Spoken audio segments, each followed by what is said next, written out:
Merci. Moi, quand j'écoute mon grand frère Koïta, je suis inquiet. Vous savez, le plus grand malheur d'un homme politique, c'est d'obéir à une puissance étrangère. Un passé qui ne... Je vous en prie, attendez qu'il termine, hein, c'est les derniers propos. Vous savez, un passé qui ne passe pas, un présent qui ne rassure pas est un futur qui préconise l'échec. Je pense aujourd'hui que le passé politique de mon grand frère Koïta ne rassure pas et il le rattrape. Son présent politique ne le rassure pas et je pense que son avenir politique est voué à l'échec s'il continue comme ça. Nous sommes tous le peuple.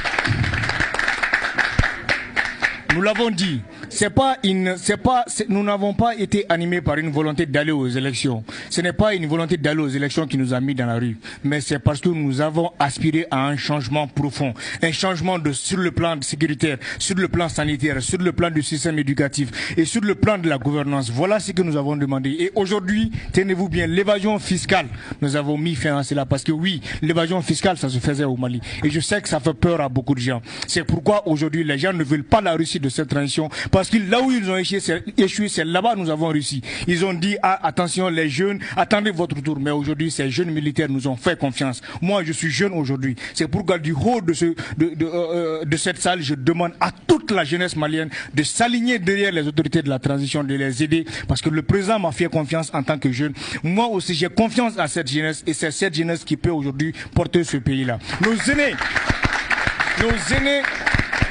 Un instant, j'ai dit Natlala quoi. Laissez-le gagner du temps.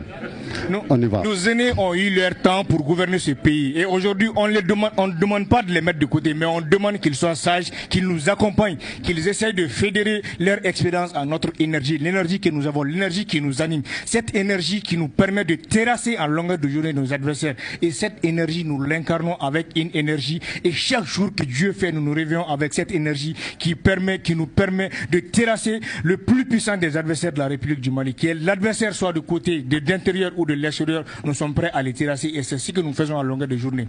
Nos aînés qui sont là ont eu à gérer le pays. Certains les a suivis. Je pense qu'ils sont en train de mettre un frein à leur carrière politique. C'est pas à moi de le dire, c'est au peuple de décider, c'est au peuple de les sanctionner. Je ne suis pas dans les débats de personne. Ce que l'autre X ou Y a fait avant, vraiment c'est son problème. Aujourd'hui, nous avons des jeunes militaires qui ont fait confiance à des gens.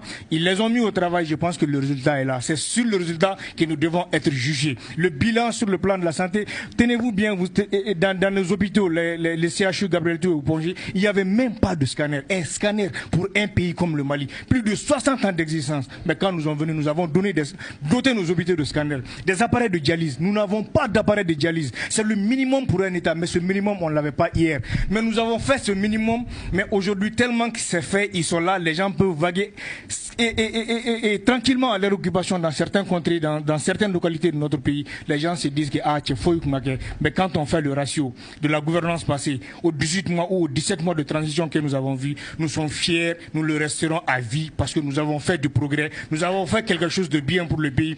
Appel à toute la jeunesse malienne, au peuple malien, filles et filles, maliens et maliennes de l'intérieur comme de la diaspora, sortez et soutenez votre transition parce que c'est l'heure de l'honneur et de la dignité et de la souveraineté. Nous l'avons dans le sang, il est temps de démontrer aujourd'hui que nous sommes fiers dans le sang, dans la moelle épinière et même dans les os. Je vous remercie. Merci.